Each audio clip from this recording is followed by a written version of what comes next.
3월 18일 KMA 뉴스브리핑입니다. 내년부터 입원실에 있는 병의원은 다인실, 즉 환자 2명 이상이 들어가는 병실이 전체의 50%가 넘도록 해야 합니다. 산부인과 의원들은 울상을 짓고 있는데요. 그 이유는 산모들이 다인실을 원치 않기 때문입니다.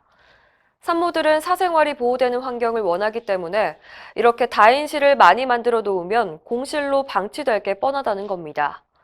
실제로 의협신문 기자가 산부인과 의원을 가봤는데요. 다인실을 창고로 쓰는 곳도 있었습니다. 한 산부인과 원장은 산모의 99%가 1인실을 원한다며 다인실 이용률은 20에서 30%밖에 안 된다고 밝혔습니다.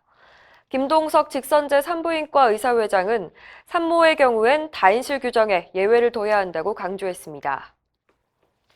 PC방 살인사건 기억하실 겁니다. 끔찍한 범행만큼이나 논란이 됐던 게 피해자를 치료한 의사가 자신의 페이스북에 너무나 구체적으로 피해자의 상태를 묘사한 글을 올린 거였습니다.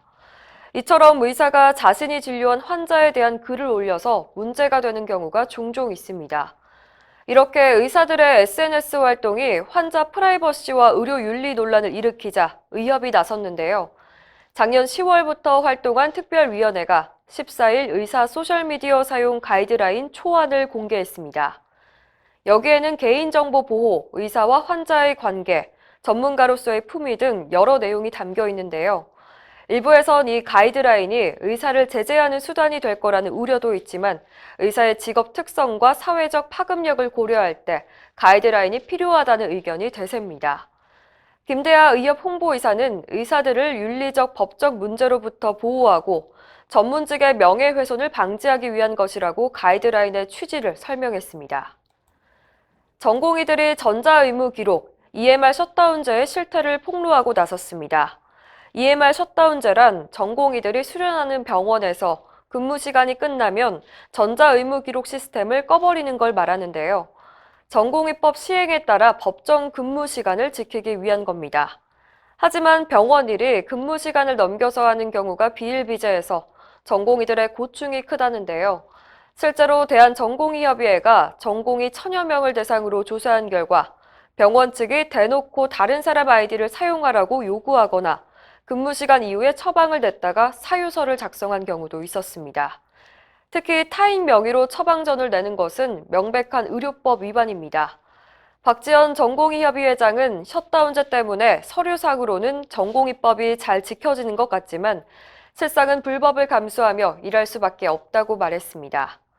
이번 조사에서 전공의 85%가 EMR 셧다운제가 아무런 도움이 되지 않는다고 답했습니다. 치료를 받던 환자가 산소호흡기 튜브를 스스로 뽑아서 결국 사망했다면 병원도 책임을 져야 할까요? 법원은 그렇다라고 판결했습니다. 인천지방법원은 환자 A씨의 유족이 병원을 상대로 낸 1억 7천만 원의 손해배상 소송에서 병원 측이 3,600만 원을 지급하라고 주문했습니다. 이 환자는 수술을 받고 중환자실에 있다가 일반 병실로 옮겼는데 거기에서 호흡 튜브를 뽑아 혼수 상태에 빠졌다가 3년 뒤에 사망했습니다. 이 환자는 중환자실에 있을 때도 튜브를 빼려고 한 적이 있었는데요. 법원은 의료진이 보호자나 간병인에게 이런 점을 충분히 설명하지 않은 과실이 있다고 판단했습니다. 문재인 케어 이후 MRI 검사가 급격히 늘어나 건보 재정에 빨간불이 켜졌다는 소식을 여러 번 전해드렸는데요. 결국 정부가 백기를 든 걸까요? 한국일보에 따르면 보건복지부 손영래 예비급여과장은 경증 환자에 대한 MRI 사용이 늘고 있다며 관리를 강화할 계획이라고 말했습니다. 급여 기준을 높여서 덜 찍게 만들겠다는 뜻입니다. 그동안 보장성 강화만을 외치던 정부가 보장을 축소할 방침을 밝혔다는 점에서 시사하는 바가 큽니다. MRI 검사는 지난해 10월부터 건보 적용이 확대됐고 현재 뇌와 뇌혈관, 두경부, 복부, 흉부 등의 질환이 있건 없건 모두 급여가 되는데요. 이렇다 보니 검사 건수와 진료비가 폭증해서 건보 재정을 위협하고 있습니다. 이상으로 뉴스브리핑을 마칩니다. 자세한 사항은 의협신문을 참고하시길 바랍니다.